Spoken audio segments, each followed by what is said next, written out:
The St. Petersburg Institute of Eastern Manuscripts of the Russian Academy of Science, where over 100,000 unique Eastern manuscripts in 65 languages are stored and researched.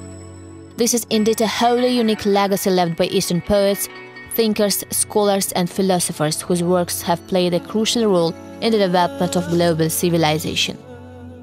Here visitors can examine a great number of folios in the Persian, Arabic and Old Uzbek languages. In our first release, we showed you the earliest priceless manuscript of the 12th century that has survived to today, the Canon of Medicine by the great Avicenna, introduced you to ancient Khwarezmian writing and the archive of Tsar Devantich, the last ruler of the Sogdian state, showed off one of the last lists of surahs in the Quran and spoke about the history of Eastern studies in Russia and the scientists versed in the subject, thanks to whom these unique manuscripts found their way to St. Petersburg. We also took a journey to ancient Bukhara, where we got acquainted with the original bearers of traditions and calligraphy of the East.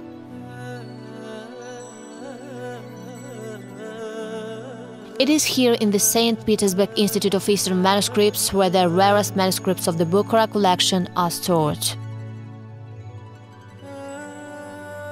It is impossible not to get at least a little excited at this repository of priceless manuscripts, and I'm no exception. These folios seem to have something inherent in them that makes a person tremble. The power of truth they contain or the intellectual power of their authors. I'm going to put on gloves now and show you an absolutely unique sample of Shahnameh by Ferdowsi. Abul Qasim Ferdowsi wrote his main literary work, the Persian Book of Kings, over a span of 35 years starting from the late 10th century. But this book was eventually rewritten in 1524 in Tabriz by calligrapher Muhammad al-Harawi. Note, in particular, the golden cover of this book. But it is also valuable because it contains 27 unique Tabriz miniatures from the early period.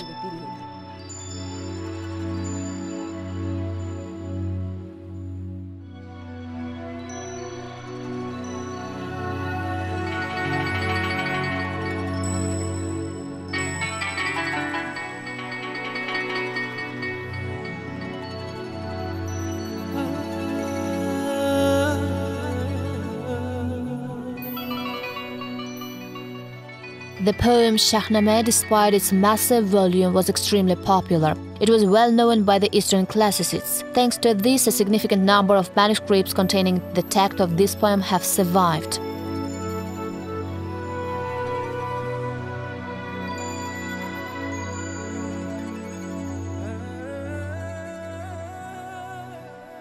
Eng o'sha qimmati yuksak asarlarga yoki o'sha Firdavsiyning Shohnomasiga deylik.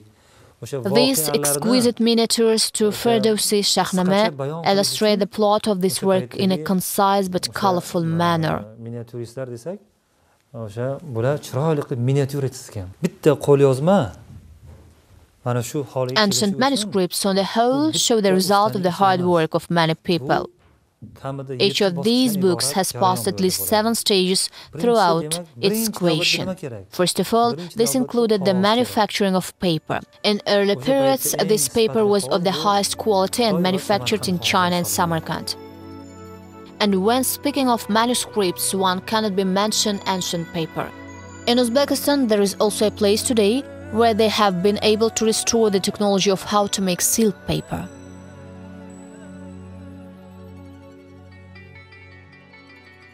This unique place is the Konigil settlement, which is located east of Samarkand. It is here where the famous silk paper of Samarkand had been produced from the 7th, 8th centuries. And it was here where, according to old residents, the Great Silk Road used to run and caravans used to transport this paper both to the east and the west. Perhaps even the great Amir Timur visited this place in his time. Indeed, during his lifetime, the manufacture of Samarkand paper rose to its highest level ever recorded. There is also proof that Zahiruddin Muhammad Babur knew these places, which can be noted from his famous book Babur Nama. The best paper in the world is made in Samarkand. All the water for the paper mills is taken from Konigil. Konigil is located on the shores of the Siab. This spring is also called Ober Ahmad. It holds enough water for 7-8 mills. And today, we'll show you this ancient technology. In the late 19th of the last century, this technology was restored using ancient books by hereditary ceramist Zarif Mukhtarov and his son Sanjar. The key component here is the bark of the year-old mulberry branch. They are placed to soak in water for a day. Then the upper layer is peeled away by hand, boiled and flushed with clean water, after which it turns into a homogeneous mass with the help of a water mill. This process lasts for 10 hours. The next step is to mix the mass with water and put it into special rectangular molds. As soon as the water is drained, the sheet of paper is already ready. Out of 100 kilograms of mulberry branches, about 2 kilograms of paper can be produced. After being removed from the mold, the paper is put under press for a day and then dried and polished with the hard stones. The paper of this manuscript was manufactured 4 centuries ago. Just look how transparent it is. And this sheet of paper was produced virtually entirely in front of our crew. It is also transparent. The two are almost identical. It could be referred to as eggshell, the way China porcelain is referred to.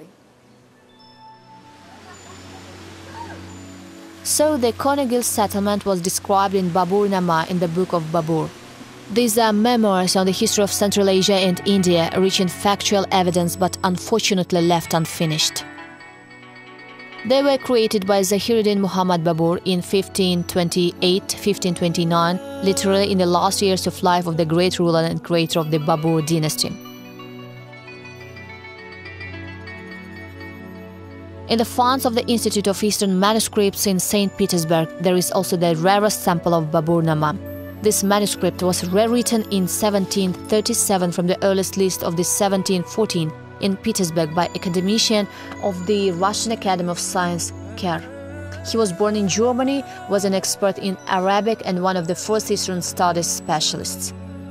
Kerr was invited to St. Petersburg to work as a translator from the Arabic, Persian and Turkic languages. This Babur-Nama manuscript is unique, as the author Kerr wrote the Latin translation of the immortal work of the great Babur alongside the text. Starting from the second half of the 19th century, the fund of Eastern manuscripts has been enlarged thanks to purchases from various private collections. In 1890, the collection of Alexander Kun was added. Out of the 300 manuscripts in the Persian, Arabic and Turkic languages, 134 were presented to the Library of the Academy of Sciences by this Eastern Studies specialist. Among these manuscripts, there was also a rare book from the 14th century, the Al-Jawhari Lexicon as-Sihah, Taj al-Lugha wa Sihah al-Arabia, as well as Haft Iklim, 7 Climates by Amin Ahmad Razi, rewritten in Kesh, nowadays Shahrisabz, in the middle of the 13th century in 1247. Another precious manuscript created in the 13th century was a book by the famous mullah from Bukhara named Ahmad Mahmud al-Bukhari, the Kitab-e-Mulla Zada.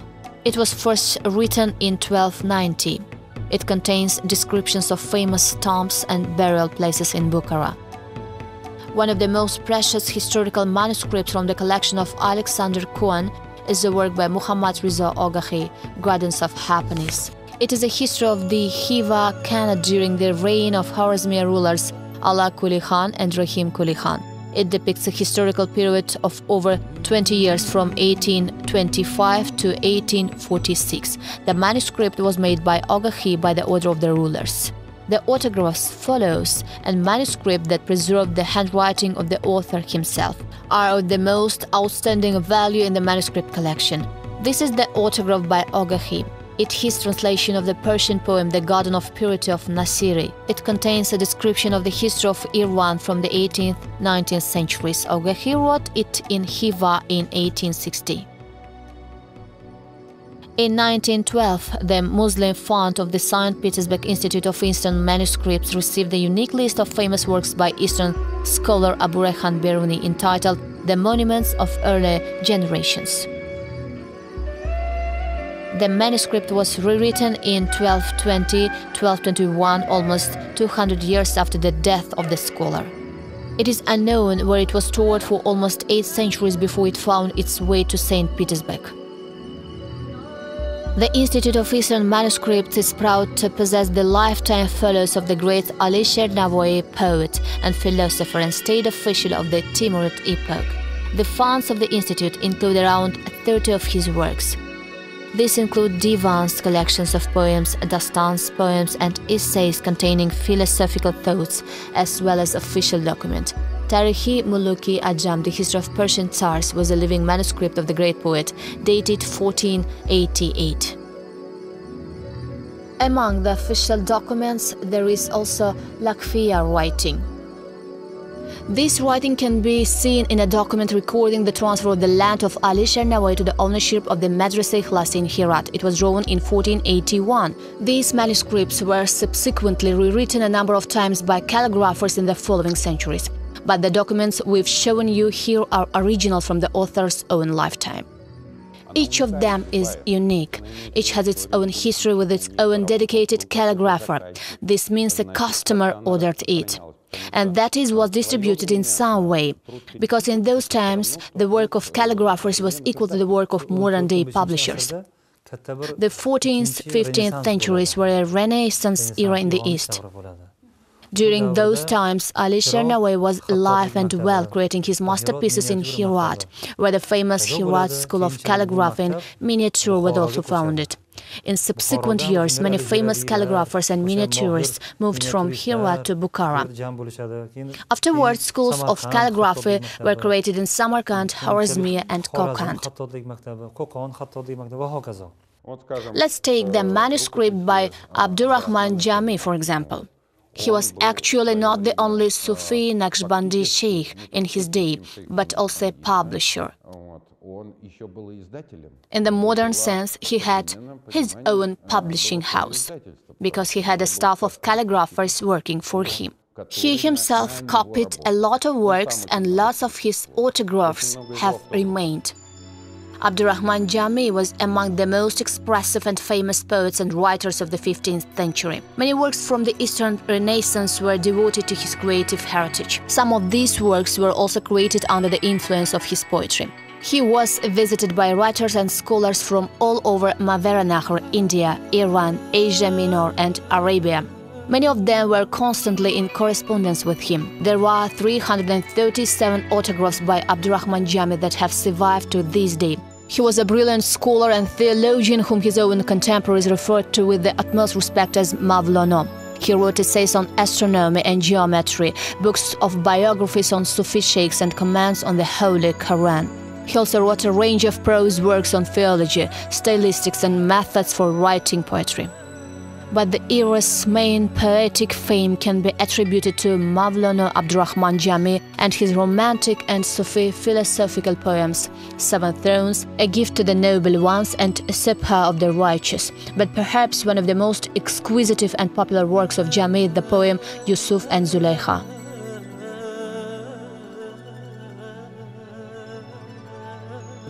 As you have probably noticed, those works were more often illustrated, which helped express the love and beauty of life. You know, there is this one hadith: Allah is beautiful and loves beauty. These words have always inspired artists.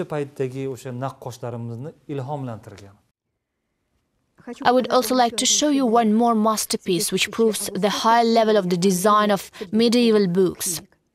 This is a poetry divan by Hussein Baikara, the ruler of the Khorasan Sultanate from 1469 to 1506 and a friend of Alisher Navoei.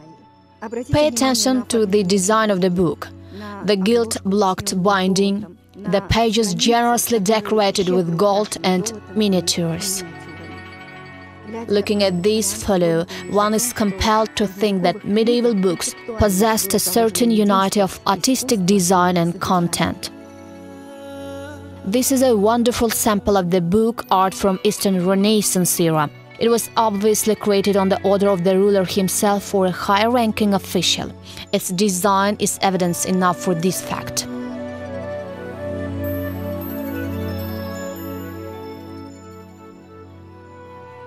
Podshohlar buyurtmasi bilan yozilgan qo'lyozmalari bor. Bular eng The manuscripts that Emirs and Hans ordered were literally priceless. They were decorated with gold and were treated as its equivalents. As a rule, they featured the name of the calligrapher and the date of their creation along with the name of the author. And that is very important. Such manuscripts were designed exquisitely and in the finest taste. No gold leaf was spared on them. They were very carefully stored in the Tsar's libraries. The reason for this was that these manuscripts were created by people with a God-given talent. If they hadn't felt his beauty, they would never have been able to create such a wonderful heritage. Priceless folios and manuscripts. The admiration for these books and for their study here in Russia encouraged the foundation of the School of Classical Eastern Studies.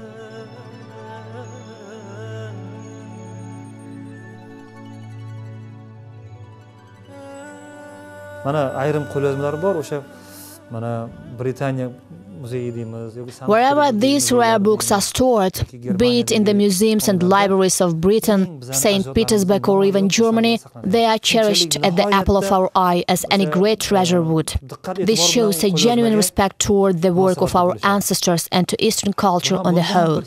Perhaps there is a certain paradox in the fact that it's in Western countries boshqa bir g'arb mamlakatlarida saqlanayapti.